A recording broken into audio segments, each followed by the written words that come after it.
90 million Americans are watching Billie Jean King demolish Bobby Riggs on live television. It is the night of September 20th, 1973, and the country is glued to the Houston Astrodome. In a half-empty coliseum in Natchitoches, Louisiana, 1,000 people are watching a man with a thick mustache and calloused fingertips play his last song. They don't know it's his last song. Neither does he. An hour later, at 10:45 p.m., a Beechcraft E18S carrying that man and 5 others will fail to clear a single pecan tree standing 590 feet past the end of the runway. The twin radial engines will still be producing thrust at the moment of impact. The aircraft will be destroyed. Every human being inside the fuselage will be dead before the wreckage stops moving. The pilot will be thrown clear. The 5 passengers will remain inside the twisted aluminum in their seats, exactly where they buckled in less than 60 seconds earlier. The wreckage will come to rest in the darkness of a rural Louisiana field, while the last chords of the concert still hang in the humid air of Prather Coliseum, 3 miles away. The man with the mustache is James Joseph Croce, 30 years old, South Philadelphia. 6 days ago, he received a gold record on national television. Tomorrow morning, his next single will be released to radio stations across the country. The song is called "I Got a Name." He will never hear it on the radio. The NTSB report is 5 pages. File number FTW74AF017. Probable cause: pilot in command failed to see and avoid objects or obstructions. Contributing factors: physical impairment of the pilot, obstructed vision due to fog. That is the official language. Clinical, bureaucratic, a government filing cabinet closing on a life. But the NTSB report does not explain why a 57-year-old pilot with an airline transport certificate, 14,290 hours of total flight time, and 2,190 hours in that specific aircraft type, could not clear a single tree standing 590 feet past the end of the runway. The tree was the only obstruction for hundreds of yards, a solitary vertical line against a flat, black Louisiana sky. The report does not use the words somatogravic illusion. It does not use the words black hole effect. It does not explain what happens to the human vestibular system when twin Pratt and Whitney radial engines accelerate a taildragger aircraft into a wall of darkness with no visible horizon, no ground lights, and no reliable visual reference. The report says he failed to see. The physics say he never had a chance. By September 1973, Jim Croce had been on the road for almost 2 straight years. He signed a 3-record deal with ABC Records in 1972, and the label did what labels do. They advanced him the money to record, then sent him out to earn it back. The advance was a debt. The tour was the repayment plan. Before the songs paid, Croce had driven trucks, taught high school, worked construction, and sold advertising. Every job a man with a wife and a son can do when the music won't cover the rent. And then, suddenly, the music covered everything. You Don't Mess Around with Jim charted. Operator charted. Bad, Bad Leroy Brown went to number 1 in July 1973. He appeared on The Tonight Show. He co-hosted the Midnight Special. He was everywhere. And he was exhausted. Croce had moved Ingrid and their 2-year-old son, Adrian James, to San Diego, hoping for a fresh start. But the tour schedule kept him 3,000 miles from his own front door. He performed at coffee houses, college campuses, folk festivals, and television studios. He crossed the Atlantic twice in 1973 alone. He finished recording his third album for ABC, I Got a Name, 1 week before his death. He was burned out. The songs that were making him famous were also making him absent. He was a songwriter who wrote about ordinary life while living an extraordinary schedule that prevented him from having one. In September, he told people close to him that he was done. He wanted to quit touring. He wanted to write screenplays, raise his son, and stay in one city for more than 72 hours. He wrote a letter to Ingrid that she would receive after his death. In it, he talked about coming home for good. He wrote about watching Adrian grow up. He signed off with a line that has haunted his family for 5 decades. Remember, it's the first 60 years that count, and I've got 30 to go. He had 12 days left on the tour, 12 dates between him and the life he wanted. The Life and Times tour was booked for 45 dates. Natchitoches, Louisiana, was not the last stop. Sherman, Texas, was next. September 20th, Prather Coliseum, Northwestern State University. The concert drew roughly 1,000 people, half the expected crowd. Croce didn't care about the numbers. He cared about the clock. He was counting days, counting hours. The faster the tour ended, the sooner he went home. The original plan was to fly to Dallas the following morning. But Croce wanted to accelerate the schedule. If the group flew to Sherman, Texas that night, immediately after the concert, they could gain a day. 1 fewer night in a motel.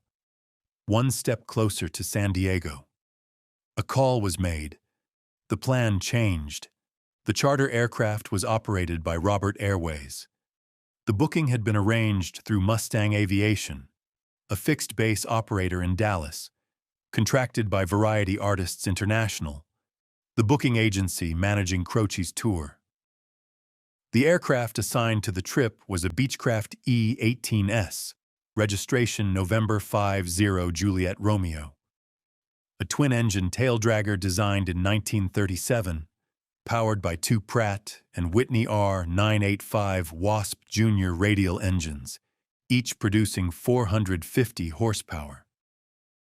The pilot assigned to the flight was Robert Newton Elliott, 57 years old, airline transport pilot certificate, instrument rated, over 14,000 hours logged, over 2,000 of those in the Beech 18. By every metric on paper, this was a seasoned aviator flying an aircraft he knew as well as any in the sky. But paper does not measure arterial plaque. The NTSB autopsy revealed that Robert Elliott had severe coronary artery disease.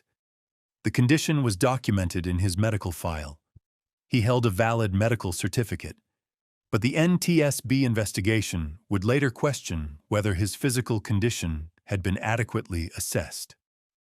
On the evening of September 20th, Elliott was staying at a motel approximately 3 miles from Natchitoches Municipal Airport, when the call came that the flight had been moved up from the following morning to that night. Elliott reportedly traveled on foot to the airport, covering the 3 miles under time pressure. A 57-year-old man with severe coronary artery disease, exerting himself to reach an airplane on a schedule that had just changed. That is the first link in the chain. The Beechcraft E18S is a tailwheel aircraft. This matters. In a nose-wheel airplane, the pilot sits roughly level during the takeoff roll. In a taildragger, the pilot sits nose high until the tail lifts off the ground. The forward visibility is limited during the initial roll. The pilot is looking at sky, not runway. The twin Beech was first manufactured in 1937. By 1973, the design was 36 years old. It was rugged, reliable, and well understood. Over 9,000 had been built, serving roles from World War II military transport to Alaskan cargo hauler to Midwestern executive shuttle. The pickup truck of general aviation, built to take a beating and keep flying. But it was not a modern aircraft. The avionics were basic. The instrumentation was analog, and the handling characteristics during takeoff, particularly in a tailwheel configuration, required a pilot's full physical and cognitive attention. Now, add darkness. Natchitoches. Municipal Airport in September 1973 was a small regional facility. The surrounding terrain was flat Louisiana bottomland. No city lights, no highway glow, no visual reference points beyond the field boundary. The NTSB cited fog as a contributing factor. Local accounts from that night describe clear sky above but haze and darkness at ground level that eliminated usable visual references. Both descriptions point to the same operational reality. The pilot could not see the horizon. During the wrongful death litigation that followed the crash, plaintiffs' aviation experts introduced a theory the NTSB report had not addressed. Dr. Harry L. Gibbons, a board-certified specialist in aerospace medicine, testified that the crash was caused by spatial disorientation resulting from the pilot's takeoff into what he called a black hole. His testimony was supported by Asher Vandenberg, a commercial multi-engine pilot and accident investigator for the Natchitoches Sheriff's Office, who stated under oath that Natchitoches was the worst blackout area I have ever seen, and that a pilot taking off at night to the south would fly into a black void. The plaintiffs further alleged that Elliott made a downwind departure, a takeoff direction that increases the aircraft's ground speed at rotation and extends the ground roll, meaning the aircraft covers more distance before reaching the altitude needed to clear obstacles. The defense countered with its own experts, arguing that Elliott had suffered a sudden cardiac event. Both theories went to the jury. The jury sided with the plaintiffs. The NTSB never adopted either theory. Its 5-page finding stops at the surface. Pilot failed to see and avoid the tree. Physical impairment and fog. Case closed. But the surface does not explain the physics, and the physics are worth examining. The aviation community has a name for what Dr. Gibbons described. 2 names, in fact, and they work together like a pair of hands pushing an aircraft into the ground. The first is the black hole effect. It is a spatial disorientation phenomenon that occurs when a pilot departs from a lit runway into a featureless dark environment with no visible horizon, no ground features, and no celestial reference points. The moment the aircraft leaves the ground and the runway lights drop behind the wing, the pilot's visual system has nothing to anchor to. No horizon line.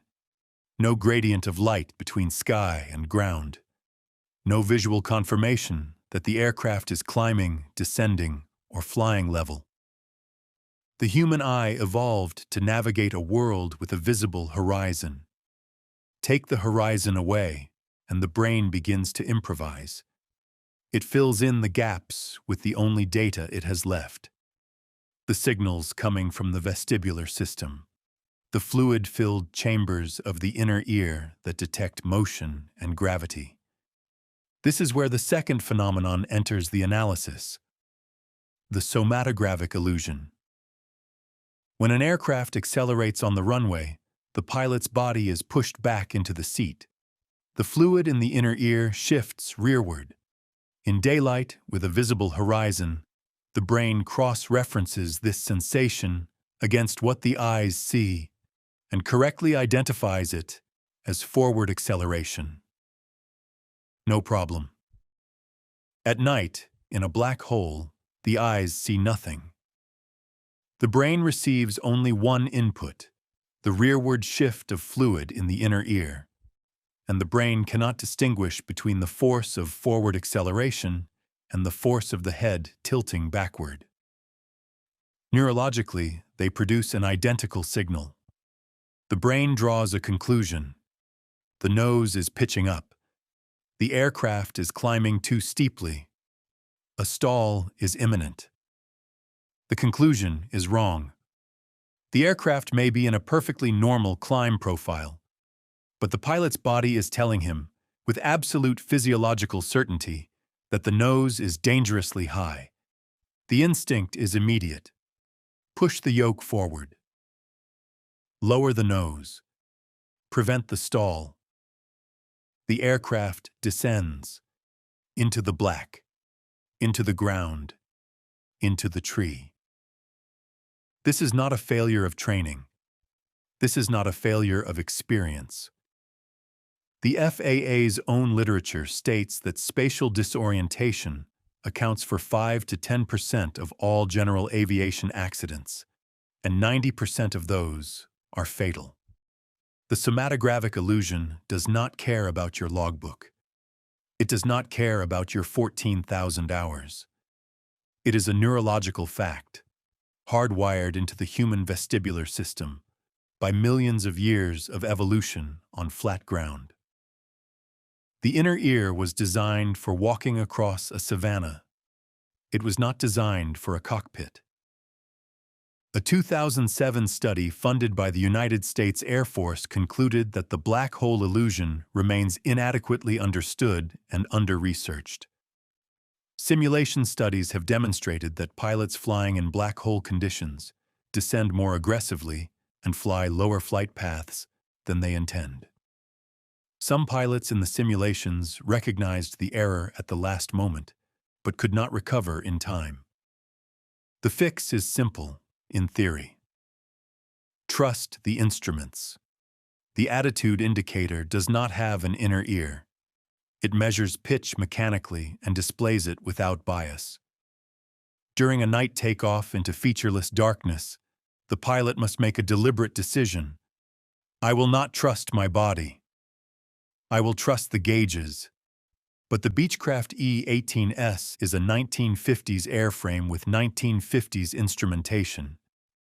The attitude indicator is a small, round, analog dial, not a modern glass cockpit display, not a primary flight display spanning the width of the instrument panel. A 3-inch gyro behind a glass face, lit by the glow of the cockpit lights. And the pilot reading that gauge is 57 years old, has severe coronary artery disease, and has just physically exerted himself getting to the airport.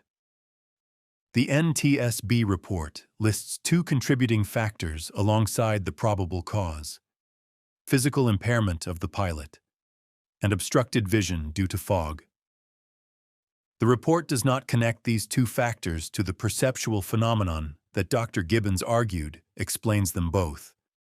It does not say, the pilot experienced a somatogravic illusion during takeoff into a black hole environment, and his physical impairment reduced his ability to cross-check instruments and override the false vestibular signal.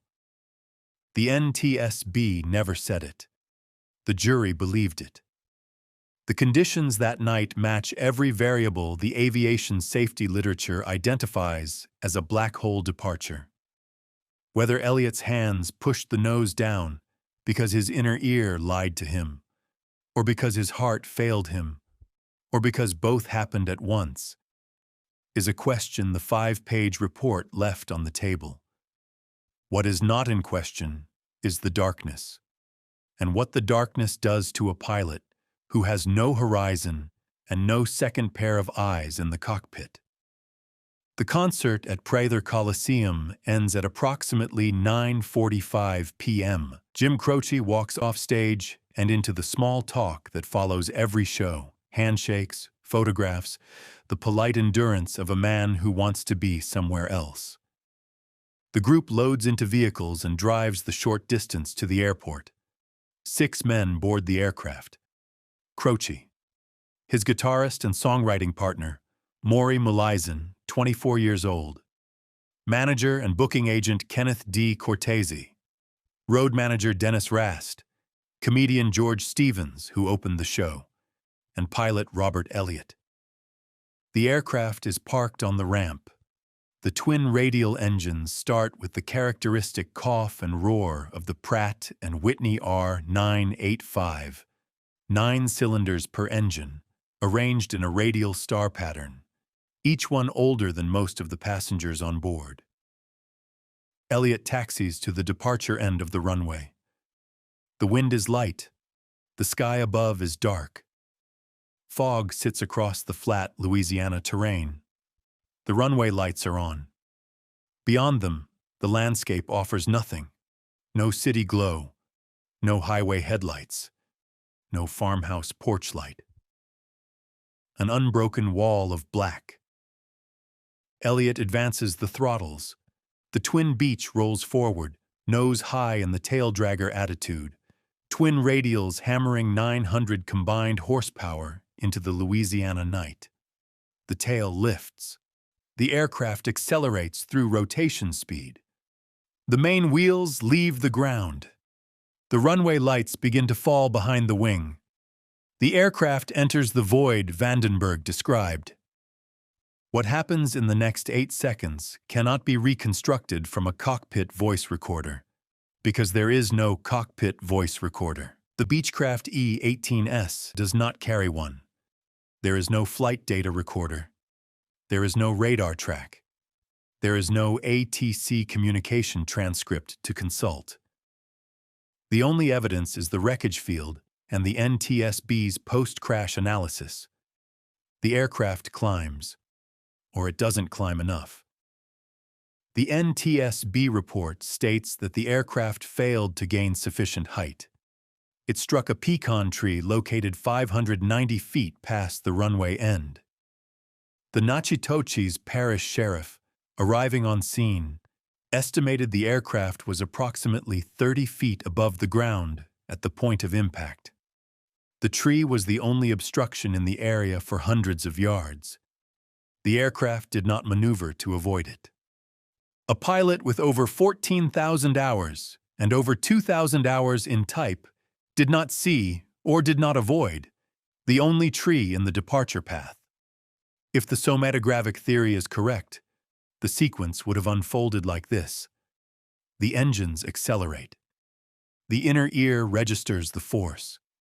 In the absence of a visible horizon, the brain interprets the acceleration as a steep pitch-up. The pilot's instinct says, the nose is too high. Lower it. The hands respond. The yoke moves forward. The climb rate decreases. The aircraft, which may have been climbing normally, begins to flatten its trajectory. If the cardiac theory is correct, the sequence is shorter and simpler. The pilot's heart fails. His hands go slack. The aircraft, unsupervised, drifts into the tree. Both theories end at the same pecan tree, 590 feet past the runway end. The NTSB report does not record the tree's height, but mature pecan trees in the Louisiana climate typically reach 50 to 60 feet. The aircraft needed to clear that height at that distance. It did not. The impact was not survivable. The aircraft was destroyed. The pilot was ejected from the wreckage. The 5 passengers, Croce, Mulaisen, Cortese, Rast, and Stevens, were found in the cabin in their seats. The time was approximately 10:45 p.m. Central, less than 60 minutes after the last song at Prather Coliseum, less than 12 hours before the single I Got a Name would arrive at radio stations across America. Jim Croce was 30 years old. Maury Mulaisen was 24. The aftermath was swift and ruthless in the way that posthumous fame always is. The single I Got a Name was released on September 21, 1973, the day after the crash. It climbed the charts for 17 weeks and peaked at number 10 on the Billboard Hot 100. The song had been written as the theme for the film The Last American Hero, released 2 months earlier. The lyrics, a declaration of identity and forward motion, became an elegy overnight. The album of the same name followed on December 1st. Then came Time in a Bottle. ABC Records had not originally intended to release the song as a single. It was an album track from You Don't Mess Around with Jim, recorded in 1972. Croce wrote it the night he learned Ingrid was pregnant with Adrian. It was a love letter to an unborn son, a meditation on mortality, and a wish for more time. After Croce's death, radio stations began playing it without prompting. The demand for a single release built on its own. When ABC finally issued it, Time in a Bottle went to #1. It became Croce's second chart topper, both of them posthumous. He became the third artist in the history of the Billboard Hot 100 to top the chart after death, following Otis Redding and Janis Joplin. His previous album, Life and Times, climbed to #2 on the album chart. I Got a Name took the #1 spot. For a brief period in late 1973, Jim Croce held the top 2 positions on the Billboard album chart simultaneously, a feat not repeated until Guns N' Roses did it in 1991. Days after the crash, Ingrid Croce received a letter. Jim had mailed it while on tour. He wrote about his love for her and Adrian, about quitting the road, about coming home to write screenplays and stories and watch his son grow up. He did not know, when he sealed that envelope, that his son would grow up without him. Adrian James Croce was 2 years old when his father died. He would become a musician himself, performing his father's songs on the same stages, carrying the catalog forward with his own hands on the keys. The civil litigation that followed the crash dragged through the courts for years. The Fifth Circuit Court of Appeals examined the relationships between Robert Airways, Mustang Aviation, and Variety Artists International. The court found Mustang Aviation liable on an estoppel theory for the charter arrangement. The decision dissected the contractual chain that put 6 men on a 36-year-old airplane at night with a pilot whose arteries were closing. It was in that courtroom, not in the NTSB filing, that the black hole theory was argued, tested, and believed. The aviation safety community did not fully define the Somatogravic Illusion's role in night takeoff accidents until decades after the Natchitoches crash. The term existed in 1973, but the research was thin. The connection between black hole departures and controlled flight into terrain was not systematically documented until the late 1990s and early 2000s, after a string of fatal crashes forced the issue into the literature. Gulf Air Flight 072 in Bahrain, Flash Airlines Flight 604 in Egypt, Afrikia Airways Flight 771 in Libya, Atlas Air Flight 3591 in Texas, each one a variation on the same theme: acceleration in darkness, a false signal from the inner ear, a pilot's hands pushing the nose toward the ground. Robert Elliott had 14,290 hours in his logbook. He had 2,190 hours in the Beech 18. He had an airline transport certificate and an instrument rating. On paper, he was the kind of pilot you want in the left seat. None of that accounts for the 3-mile trek to the airport, or the coronary artery disease narrowing the blood supply to a brain that needed to override a false vestibular signal, or that may have stopped sending signals altogether. And none of it accounts for the absence of a second pilot in the cockpit. Someone who might have noticed the descent rate, who might have called out the altitude, who might have broken the illusion before the tree broke the airplane. The Beechcraft E18S was a single-pilot operation aircraft. There was no one in the right seat watching the instruments while Elliott's body did whatever it did in those final seconds. No second set of eyes, no cross-check, no voice saying, "positive rate," climbing. Just a man, an airplane, and a wall of darkness. Jim Croce spent his career writing songs about ordinary people caught in the machinery of circumstance. The boxer who picked the wrong fight. The operator who couldn't connect the call. The man who tried to save time in a bottle because he knew there would never be enough of it. He wrote about truck drivers and pool hustlers and roller derby queens. People he met at the bars and construction sites where he worked before the records charted. He was the only songwriter on the Billboard Hot 100 who could fix a flat tire and write a #1 single about the guy who taught him how. He died because a charter system put a medically compromised pilot in a 36-year-old airplane on a night when the sky and the ground were the same color. He died because he wanted to get home one day sooner. Whether it was the pilot's inner ear or the pilot's heart that failed first is a question the official record never answered, and the courtroom could only argue. The pecan tree stood 590 feet past the runway. It was the only tree in the departure path. The mayor of Natchitoches later told Ingrid Croce, when awarding her a key to the city, "You'll be glad to know we cut that damn tree down." Cutting the tree down does not fix the darkness. It does not recalibrate the inner ear. It does not put a second pilot in the cockpit. Jim Croce is buried at Haym Salomon Memorial Park in Fraser, Pennsylvania. He was born in South Philadelphia and grew up in Upper Darby, 7 miles west of the city. He drove trucks and taught school and sang for spare change in campus coffeehouses before the songs made him famous and the fame put him on a plane. His catalog has sold millions of records. Time in a Bottle still plays at weddings and funerals and in the quiet rooms of people who never met him but felt, somehow, that he was singing directly to them. He had 30 years. He said he had 30 to go. The mathematics of that letter are the cruelest line he ever wrote, because Jim Croce was never wrong about the human condition.